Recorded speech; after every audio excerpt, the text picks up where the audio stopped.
வணக்கம். இன்னைக்கு நாம ஒரு ரொம்ப வித்தியாசமான, கொஞ்சம் மர்மமான, ஒரு ஆழமான அலசலுக்குள்ள போக போறோம். உங்க எல்லாரையும் வரவேற்கிறேன். இப்போ ரஷ்யாவை ஆட்டி படைத்த ரஸ்புட்டினுக்கு ஒரு இரவு விருந்துல சைனைடு கலக்கப்பட்ட கேக் குடுக்குறாங்க. அது உங்களுக்கு தெரியுமா? ஆமா.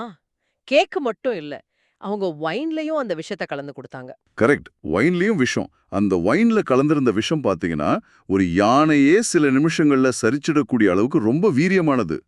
ஆனா ரஸ்புட்டின் அந்த விஷம் கலந்த வைன ஒன்றில்ல 2 முழு டம்ளர்கள் ரொம்ப சந்தோஷமா சிரிச்சுக்கிட்டே குடிக்கிறாரு. ம். ஆனா அவர் சாகல. ஒரு சின்ன மயக்கம் கூட அவருக்கு வரல. இத உலகத்துல இருக்கிற பல பேரு இது ஒரு மேஜிக் அல்லது இருண்ட காலத்து சூனியம் அப்படின்னு சொல்லி ரொம்ப ஈஸியா கடந்து போயிருக்கலாம். ஆமா. நெறைய பேர் அப்படிதான் நெனச்சாங்க. ஆனா 1935ஆம் ஆண்டு தமிழ்ல வெளிவந்த ஒரு மிக அபூர்வமான புத்தகம். இது மேஜிக் கிடையாது. இது முழுக்க முழுக்க ஒரு பௌதீக காந்த சக்தி, அதாவது ஒரு பிசிக்கல் ஃபோர்ஸ் அப்படின்னு ரொம்ப ஆணித்தரமா சொல்லுது. இன்னைக்கு நம்ம அலசலோட நோக்கம் அந்த காலத்துல மனித மனதை எப்படி ஒரு காந்த சக்தியா பார்த்தாங்க அப்படிங்கறத புரிஞ்சுக்கிறது தான். நிச்சயமா. அந்த புத்தகம் தான் சுவாமி ஸ்ரீவத்சர் எழுதி தி. அரங்கசாமி நாயுடுவார் விரிவாக்கப்பட்ட மனோவசியம் இரகசிய சாஸ்திரம். இந்த புத்தகம் ஏன் ரொம்ப முக்கியமானதுன்னா, இன்னைக்கு நாம மூளைய வெறும் சிந்தனை செய்யற ஒரு உறுப்பா தான் பாக்குறோம் இல்லையா? ஆமா, உடலுக்கு கட்டளைகள் பிறப்பிக்கிற ஒரு பயாலஜிக்கல் கம்ப்யூட்டர் மாதிரி தான் நாம நினைக்கிறோம். எக்ஸாக்ட்லி. ஆனா 1930கள்ல மனித மனதை நோய்களை குணப்படுத்தவும், பிறரை நம்முடைய கட்டுப்பாட்டுக்குள் கொண்டு வரவும், ஏன் உடலுக்குள் நடக்கும் ரசாயன மாற்றங்களை, அதாவது கெமிக்கல் ரியாக்ஷன்ஸை கூட நிறுத்தி வைக்கக்கூடிய ஒரு அளப்பரிய சக்தியா அவங்க பார்த்திருக்காங்க. ஓஹோ. மனிதர்களுக்குள்ள இயற்கையாகவே ஒரு காந்த சக்தி இருக்கு. அத ஜீவகாந்தம் அப்படின்னு அவங்க அழைச்சாங்க. இந்த ஜீவகாந்தம் அப்படிங்கிற விஷயத்தை அவங்க விவரிக்கிற விதம் தான் எனக்கு ரொம்ப ஆச்சரியமா இருக்கு. ஏன்னா எடுத்த உடனே அவங்க மனிதர்களை பத்தி பேசல, பிரபஞ்சத்தை பத்தி பேசுறாங்க. ஆமா. சூரியன், சந்திரன், பூமி, இப்படி பல கோடிக்கணக்கான கிரகங்கள் இந்த பிரபஞ்சத்துல எந்த ஒரு பிடிமானமும் இல்லாம, அதாவது எந்த ஒரு கயிறும் இல்லாம அந்த இடத்துல எப்படி மிதந்துட்டு இருக்கு அப்படிங்கிற ஒரு பிரம்மாண்டமான கேள்வியை அவங்க முன்வைக்கிறாங்க. கரெக்ட். நவீன அறிவியல் அத புவியீர்ப்பு விசைன்னு சொல்லுது. ஆனா இந்த புத்தகம் அத ஒரு ஆகர்ஷண சக்தி, அதாவது பிரபஞ்சத்தை ஒன்றோடொன்று கட்டி போட்டிருக்கிற ஒரு ஈர்ப்பு விதியா பாக்குது. ஈர்ப்பு விதி, ஓகே. அவங்களுடைய வாதம் என்னன்னா, கோடிக்கணக்கான டன் எடையுள்ள கிரகங்களை அந்தரத்துல நிறுத்தி வைக்கிற அதே கண்ணுக்கு தெரியாத ஈர்ப்பு சக்தி மனிதர்களுக்கும் விலங்குகளுக்கும் கூட உள்ளுக்குள்ள ஒரு மினியேச்சர் வடிவத்துல அமைக்கப்பட்டிருக்கு அப்படிங்கிறது தான். ஒரு நிமிஷம். கிரகங்களுக்கு நடுவுல இருக்கிற அந்த ஈர்ப்பு சக்தியும் மனிதர்களோட எண்ணங்களும் ஒண்ணுன்னு அவங்க சொல்றாங்களா? அது எப்படி சாத்தியமாகும்? இது ரெண்டும் வேற வேற டைமென்ஷன் ஆச்சு. அதான் இத விளக்குறதுக்கு அவங்க ஆகாயம், அதாவது ஈத்தர் அப்படிங்கிற ஒரு விஷயத்த கையில எடுக்கறாங்க. நம்மள சுத்தி இருக்கிற வெற்றிடம் வெறுமையானது கிடையாது. சரி. அதுல கண்ணுக்கு தெரியாத நுட்பமான ஈத்தர் அலைகள் இருக்கு. ஒரு மனிதன் தீவிரமா ஒரு விஷயத்த நினைக்கும் போது அவனுடைய மூளையில இருந்து ஒரு காந்த அலை உருவாகுது. அந்த அலை இந்த ஈத்தர் வழியா பயணிச்சு எந்த மனிதரை நினைக்கிறாரோ அவருடைய மூளைய சென்று தாக்குது. அப்படியா? ஆமா. இதனால தான் எண்ணம் அப்படிங்கிறது வெறும் காத்துல கரையிற விஷயம் கிடையாது. அது காந்த ரூபமா மாறி இன்னொருத்தரோட நரம்பு மண்டலத்தை நேரடியா தாக்கும் சக்தி படைத்தது அப்படின்னு நிறுவுறாங்க. இத கேட்கும்போதே எனக்கு நம்ம வீடுகள்ல சொல்ற ஒரு விஷயம்தான் உடனே ஞாபகத்துக்கு வருது. நம்ம சாப்பிட்டுட்டு இருக்கும்போது திடீர்னு புறக்கேறினா உடனே வீட்ல இருக்கிற பெரியவங்க யாரோ உன்னை ரொம்ப தீவிரமா நினைக்கிறாங்க, அதான் புறக்கேறுது அப்படின்னு சொல்லுவாங்க. ஆமா, எல்லார் வீட்லயும் நடக்கிறது தான் அது. நாம எல்லாரும் இத ஒரு சாதாரண மூட நம்பிக்கைன்னு அப்படியே ஒதுக்கிடுவோம். ஆனா இந்த புத்தகம் அந்த புறக்கேறுவதற்கு பின்னாடி இருக்கிற அறிவியலையே இதுதானே சொல்லுது இல்லையா? துல்லியமா அதுதான். அவங்க அத மூட நம்பிக்கையா கொஞ்சம் கூட பார்க்கல. உங்களுடைய உடம்பு இயல்பா செயல்பட்டுட்டு இருக்கும்போது பல மைல்களுக்கு அப்பால் இருக்கிற ஒருத்தருடைய தீவிரமான எண்ண அலை காந்த சக்தியா மாறி உங்களுடைய நரம்பு மண்டலத்தை ஹிட் பண்ணுது. ஓ, அப்படி ஒரு அதிர்வு நடக்குது. கரெக்ட். அந்த திடீர் அதிர்வு தான் உங்களுடைய சுவாச குழாயில ஒரு தற்காலிகமான குழப்பத்தை ஏற்படுத்தி உங்கள புறக்கேறா வைக்குது அப்படின்னு ரொம்ப பயாலஜிக்கலா விளக்குறாங்க. அப்ப நீங்க சொல்றத பார்த்தா நம்ம மனித மூளை அப்படிங்கிறது வெறும் சதையாலான உறுப்பு கிடையாது. அது ஒரு ரேடியோ சிக்னல் அனுப்புற டிரான்ஸ்மிட்டராகவும் அதே சமயம் மத்தவங்க அனுப்புற சிக்னலை உள்வாங்குற ரிசீவராகவும் செயல்படுதுன்னு சொல்லலாமா? கண்டிப்பா சொல்லலாம். சொல்லப்போனால் அந்த காலத்துல ரேடியோ தொழில்நுட்பம் அவ்வளோ பிரபலமாகாத நிலையில இந்த புத்தகம் ரொம்பவே சுவாரஸ்யமான ஒரு வார்த்தையை பயன்படுத்துது. அதுதான் கம்பி இல்லா தந்தி, அதாவது வயர்லெஸ் டெலிகிராம். வயர்லெஸ் டெலிகிராம், நல்ல வார்த்தை. ஆமா, ஒரு இடத்துல இருந்து இன்னொரு இடத்துக்கு எந்த வயரும் இல்லாம எப்படி தகவல் போகுதோ அதே மாதிரி மனித மூளைகள் தங்களுக்குள்ள கம்பியில்லா தந்தி மூலமா பேசிக்குது அப்படின்னு அவ ரொம்ப தெளிவா சொல்றாங்க. ஓகே, மூளைக்குள்ளே இந்த சிக்னல் உருவாகுது அப்படிங்கறத நான் ஏத்துக்கலாம். ஆனா அந்த சிக்னல் அல்லது நீங்க சொல்ற அந்த ஜீவகாந்த சக்தி எந்த உறுப்பு வழியா உடம்ப விட்டு வெளியேறுது? மூளைக்குள்ளேயே சுத்திட்டு இருந்தா அது எப்படி மத்தவங்கள சென்றடையும்? இதுக்கு ஏதாவது ஒரு ஆண்டனா மாதிரி ஒரு உறுப்பு வேணுமே. ரொம்ப கரெக்டான கேள்வி. அந்த ஆண்டனா தான் நம்முடைய கண்கள். மூளை நரம்புகளோட மிக நேரடியான எந்த ஒரு தடையும் மற்ற வெளிப்பாடு கண்கள் தான். கண்களா? ஆமா, மனித உடல்ல உற்பத்தியாகிற ஜீவகாந்த சக்தி அதிகப்படியா எந்த உறுப்பு வழியா வெளியேறுதுன்னா அது கண்களின் பார்வை வழியாதான். பார்வை அப்படிங்கிறது சும்மா ஒளிய உள்வாங்கிறது மட்டும் கிடையாது. உள்ள இருக்கிற மனோசக்திய ஒரு லேசர் பீம் மாதிரி வெளிய பாய்ச்சிற ஒரு ஆயுதம். ஓ, அதான் வசியமா? எக்ஸாக்ட்லி. இததான் அவங்க வசிய திருஷ்டி அப்படின்னு சொல்றாங்க. ஒருவருடைய பார்வையின் தீர்க்கத்தை பொறுத்து அவருடைய காந்த சக்தி எதிரே இருக்கவரை அப்படியே முடக்கி போடும். வாவ், இந்த இடத்துல தான் புத்தகம் சில நிஜ சம்பவங்களை உதாரணமாக காட்டுது. நான் அதை படிக்கும்போது உண்மையிலேயே எனக்கு சிலிர்ப்பா இருந்தது. ஒரு மனுஷன் அடர்ந்த காட்டுக்குள்ள நடந்து போயிட்டு இருக்கான். திடீர்னு எதிரில் ஒரு சிங்கம் தன்னுடைய குட்டிகளோட வருது. அவனுக்கு கை கால் எல்லாம் நடுங்குது. எந்த ஆயுதமும் கையில இல்ல, தப்பிக்கவும் வழி இல்ல. அந்த மரண பயத்துல அவன் வேற எந்த பக்கமும் திரும்பாம அந்த சிங்கத்தோட கண்களையே இமைக்காம உற்று பார்க்கறான். ஆமா, கண் இமைக்காம. ஆச்சரியப்படும் விதமா அந்த சிங்கம் இவனுடைய பார்வையை தாங்க முடியாம தன் குட்டிகளோட திரும்பி வேகமா ஓடி போயிடுது. இது எப்படி சாத்தியம்? சிங்கம் எவ்வளவு பெரிய பலசாலி! இங்கதான் நாம அந்த மெக்கானிசத்தை ரொம்ப தெளிவா புரிஞ்சுக்கணும். அந்த மனிதன் உடல் அளவில சிங்கத்தை விட ரொம்ப பலவீனமானவன் தான். ஆனா அவனுக்கு ஏற்பட்ட அந்த மரண பயம் அவனுடைய உடம்புல இருந்த அத்தனை ஜீவகாந்த சக்தியும் அவனுடைய கண்கள்ல குவிய செஞ்சிருச்சு. ஓ, பயம் எனர்ஜியை ஒருமுகப்படுத்துது. கரெக்ட். அந்த குவிக்கப்பட்ட காந்த பார்வை சிங்கத்தோட கண்களை தாக்கில உடனே சிங்கத்தோட நரம்பு மண்டலத்துல ஒரு பெரிய குழப்பம் ஏற்படுது. அதனுடைய மூர்க்க குணம் தற்காலிகமா செயலிழந்து ஒரு விதமான பயம் அதை ஆக்கிரமிக்குது. விலங்குகளுடைய நரம்பு மண்டலம் மனிதர்களோட காந்த சக்திக்கு ரொம்ப சுலபமா கட்டுப்படும் அப்படிங்கிறது தான் அவங்க வைக்கிற முக்கியமான வாதம். விலங்குகளுக்கு மட்டும் இல்ல, இது மனிதர்களுக்கும் பொருந்தும் அப்படின்னு காட்ட லண்டன்ல நடந்த ஒரு சம்பவத்தை பதிவு செஞ்சிருக்காங்க. ஒரு இந்திய மாணவனோட வீட்டுக்குள்ள ஒரு திருடன் துப்பாக்கியோட நுழையறான். அந்த மாணவன் கிட்ட ஆயுதம் எதுவும் இல்ல. ஆனா அவன் ரொம்ப நிதானமா அந்த திருடனோட கண்களை ரொம்ப தீர்க்கமா உற்று பார்க்கறான். கொஞ்ச நேரத்துல அந்த திருடனுக்கு கை நடுங்கி துப்பாக்கியை கீழே போட்டுட்டு போலீஸ் வந்ததும், ஐயோ என்னை காப்பாற்றுங்கள், அந்த மாணவனின் கண் பார்வையிலிருந்து என்னை விடுவியுங்கள், அவன் பார்வை என்னை கொள்கிறது அப்படின்னு கதறியிருக்கான். இந்த சம்பவம் ரொம்ப முக்கியமானது. ஏன்னா துப்பாக்கி வச்சிருக்கிற ஒரு திருடனுக்கு பிசிக்கல் பவர் அதிகம்.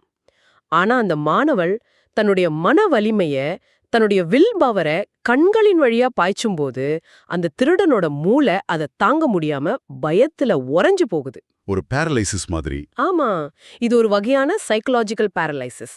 அதாவது மனதளவுல அப்படி முடக்கி போடுதல். இந்த முடக்கி போடுதல் அப்படிங்கிற வார்த்தையை சொன்ன உடனே எனக்கு அந்த பச்சோந்தி மற்றும் மயில் உதாரணம் தான் டக்குன்னு ஞாபகத்துக்கு வருது. இது ரொம்பவே விசித்திரமா இருந்தது. ஆமா, ரொம்ப இன்ட்ரெஸ்டிங்கான உதாரணம் அது. ஒரு பச்சோந்தி மரத்துல அமைதியா உட்கார்ந்துருக்கு. ஒரு பெரிய மயில், பச்சோந்தியை விட எத்தனையோ மடங்கு பெரிசான, அதை கொன்று சாப்பிடக்கூடிய ஒரு மயில் அந்த பச்சோந்தியோட பார்வையில பட்டவுடன் அப்படியே ஓடி வந்து ரொம்ப சாந்தமா பச்சோந்தியிடம் தன் கழுத்தை கொடுத்து துண்டிக்கப்பட்டு சாகுது அப்படின்னு சொல்றாங்க.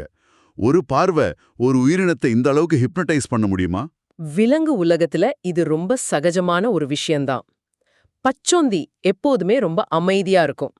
அந்த முழுமையான அமைதி தான் அதனுடைய காந்த சக்திய அதிகரிக்குது. அமைதிதான் காந்த சக்தியா? ஆமா.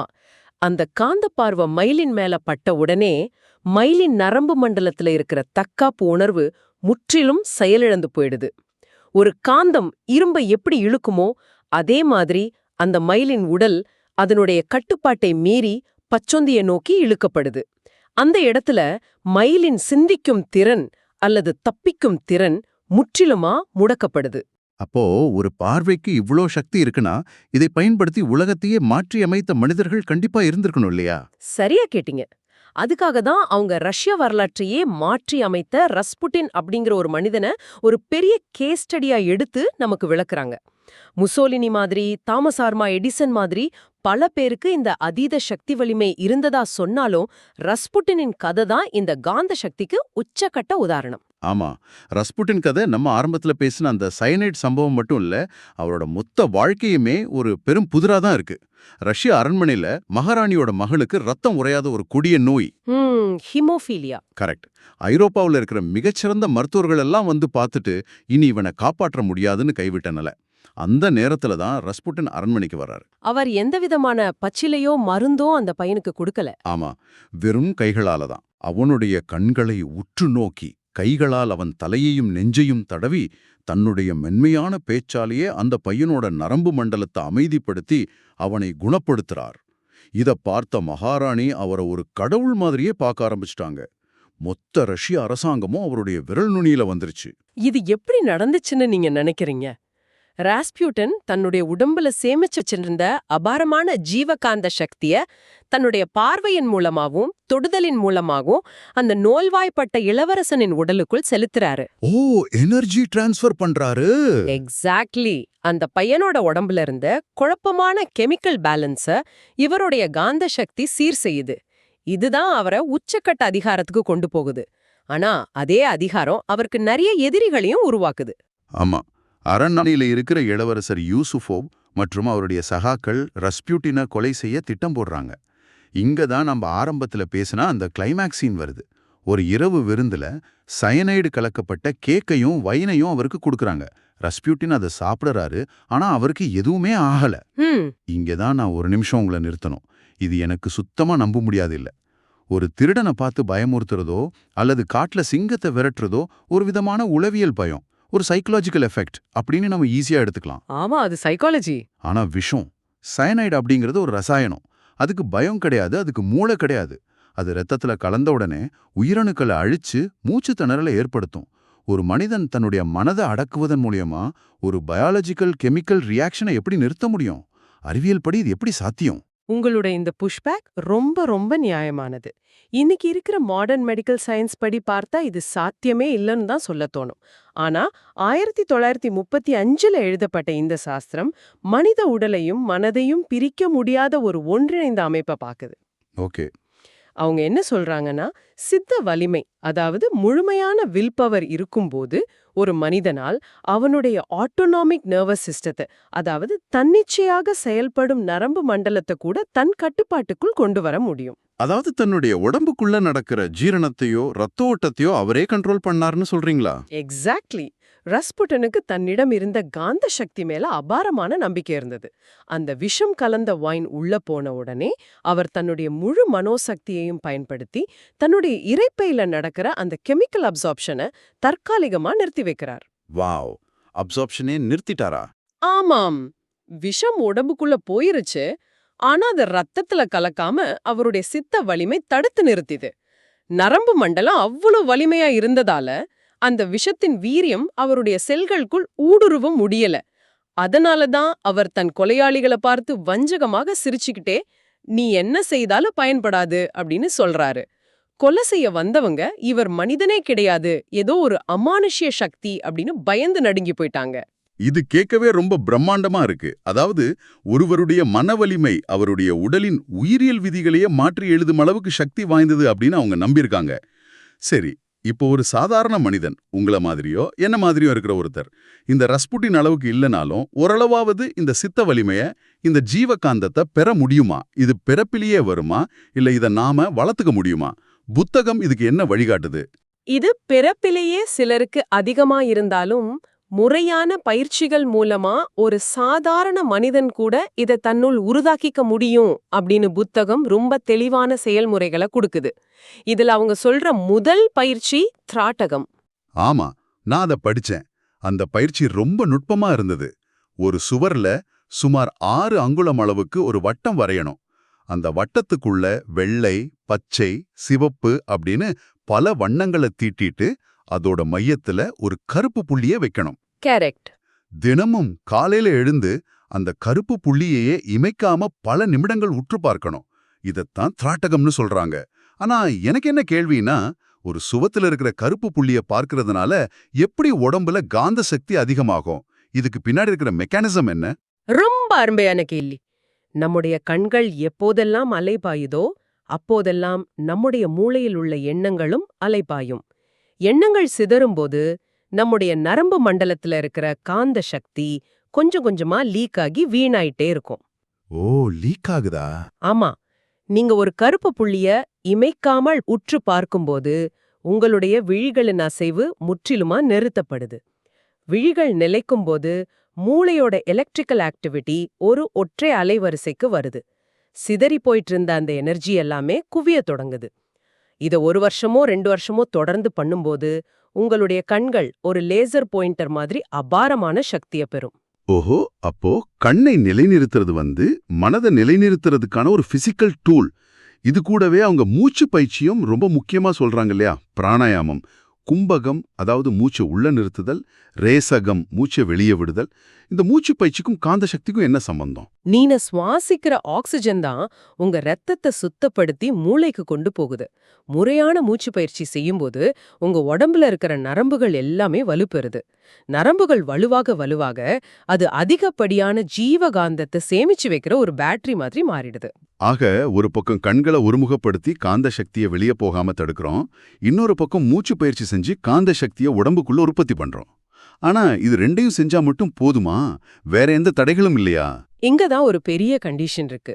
இந்த பயிற்சிகளின் இறுதி நோக்கம் என்னன்னா, மனிதன் சாந்த நிலை, அதாவது அப்சல்யூட் காம்னஸ் அடையணும்.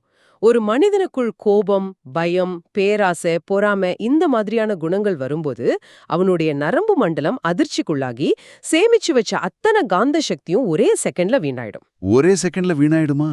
ஆமா, புத்தகம் என்ன சொல்லுதுன்னா, கோபமும் பொறாமையும் வெறும் கெட்ட குணங்கள் கிடையாது. அவை உங்க உடம்புல இருக்கிற ஓட்டைகள்.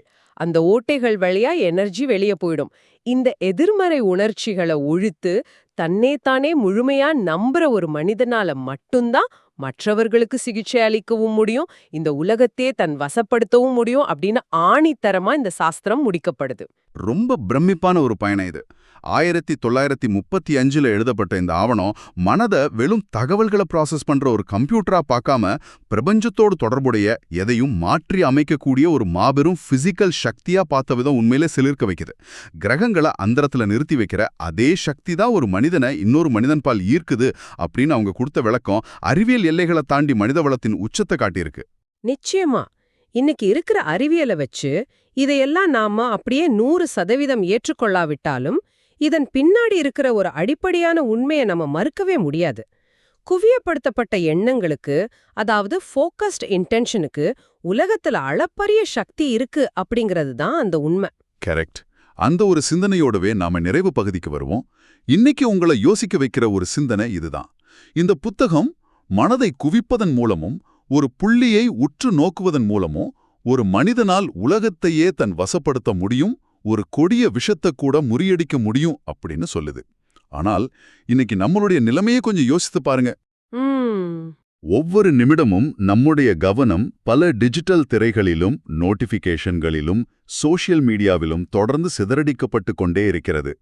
ஒரு புள்ளியில் குவிக்கப்பட்ட கவனம் மனிதர்களுக்கு இவ்வளவு பெரிய அமானுஷ சக்தியை கொடுத்தது என்றால், இன்று நாம் அன்றாடம் இழந்து கொண்டிருக்கும் இந்த சிதறிய கவனம் நம்மிடமிருந்து எந்தெந்த மாபெரும் சக்திகளையெல்லாம் பறித்து கொண்டிருக்கிறது? ரொம்ப ஆழமான கேள்வி இது. ஆமா, சிதறடிக்கப்பட்ட இந்த கவனத்தினால் நமக்குள் உறங்கிக் கொண்டிருக்கும் எத்தனை ரஸ்புட்டின்களை நாம் கொன்று கொண்டிருக்கிறோம் என்று கொஞ்சம் சிந்தித்து பாருங்கள். இவ்வளவு நேரம் கேட்டதுக்கு ரொம்ப நன்றி. இந்த தமிழ் வாய்ஸ் ரீட்ஸ் சேனல் பாத்தீங்கன்னா மானிட்டைசேஷன் இல்லாம தான் நடக்குது. ஆமா, எந்த விளம்பரமும் இல்லாம நடக்குது. இது ஆடியோ புத்தகம் உங்களுக்கு பயன் தருது என்று நினைத்தால் இந்த முயற்சி தொடர்ந்து போக உங்க ஆதரவு மிகவும் உதவும். என்னுடைய இந்த முயற்சிக்கு நன்கொடை அளிக்க விருப்பம் இருந்தால் டிஸ்கிரிப்ஷன்ல கொடுக்கப்பட்டுள்ள UPI ID மூலம் வழங்கலாம். உங்களால் முடிந்த அளவு போதும். நிச்சயமா. சிறிய ஆதரவும் பெரிய உதவிதான். இந்த வீடியோ உங்களுக்கு பயனுள்ளதாக இருந்தால் சப்ஸ்கிரைப் பண்ணுங்க, மற்றவர்களுக்கும் பகிர்ந்து கொள்ளுங்கள். கண்டிப்பா, இந்த கருத்துக்கள் அவர்களுக்கும் தேவையாக இருக்கலாம். ஆமாம், லைக் பண்ணுங்க, உங்க கருத்துக்களை கமெண்ட்ல பகிருங்க. மனப்பூர்வமான நன்றி.